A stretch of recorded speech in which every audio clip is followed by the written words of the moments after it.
السلام عليكم إخوتي الكرام، مرحبا بكم. إذا نهاية المباراة بين جنوب إفريقيا والمنتخب الوطني الجزائري بالتعادل الإيجابي 3-3. يا سلام، مباراة مثيرة، ماتش جيرة، ماتش تاع حرب اليوم، ماتش تاع حرب تاع مدافع. شاهدنا نهج تكتيكي ومستوى راقي وريتم عالي بين الجزائر وجنوب افريقيا. مباراة في القمة اليوم، للزوج لعبوا اليوم، خاصة بنزية. اوي اوي اوي بنزية، واش هو هذا؟ كي داير كوت زيزو ولا كونترول؟ كي داير كوت زيزو؟ كي داير؟ اوي اوي اوي ما شاء الله. اذا اول اختبار حقيقي لفلاديمير بيتكوفيتش حول امتحانه وتجريبه للاعبين لكسب ثقة الجماهير الجزائرية واختياره للتشكيلة الأساسية لدخول تصفيات المونديال المؤهلة إلى أمريكا وكندا ومكسيكو في مباراة غينيا في تربص جوان. سيكون له اختبار حقيقي أمام غينيا. إذا جنوب إفريقيا لعبت وسيطرت بالطول والعرض. هناك نقائص كبيرة لكتيبة فلاديمير بيتكوفيتش في الدفاع، ولكن هجوميا كنا أحسن. فلاديمير بيتكوفيتش عليه أن يركز في الدفاع وعليه أن يركز في وسط الميدان.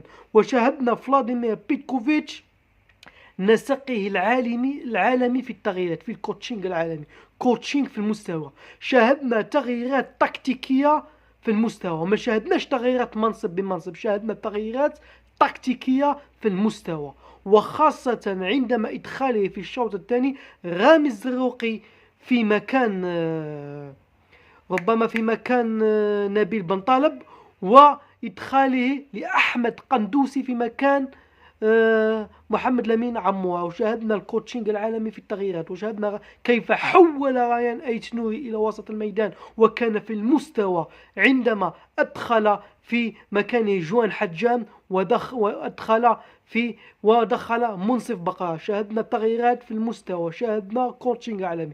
الأهداف الذي سجل في المنتخب الوطني الجزائري ياسين بنزية وياسين براهيمي وياسين بنزية. ياسين براهيمي يبرهن أنه لاعب من الكبار. ياسين بنزية أثبت مكانته في المنتخب الوطني الجزائري، صمر بلاصته، صمر.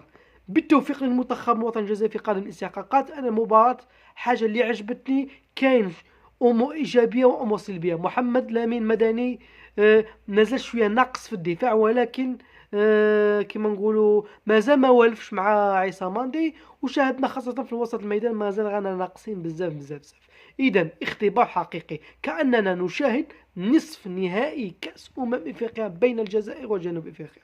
مباراة في القمة ومباراة مثيرية ومباراة دراماتيكية. إذا ياسين بنزية حسب وجهة نظري هو رجل المباراة، ما شاء الله. وشاهدنا نلعبوا بالجرينتا، ما نبغوش نخسروا. ماغري كنا خاسرين 3-2، كنا خاسرين 3-2، كيفاش عدلنا النتيجة؟ هاد الحاجة أمر إيجابي لكتيبة فلاديمير بيتكوفيتش. إذا بالتوفيق للمنتخب الوطني الجزائري في قادم الاستحقاقات.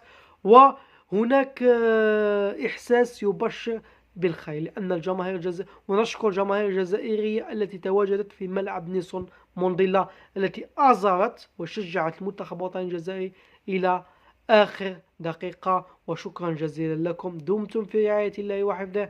سلام.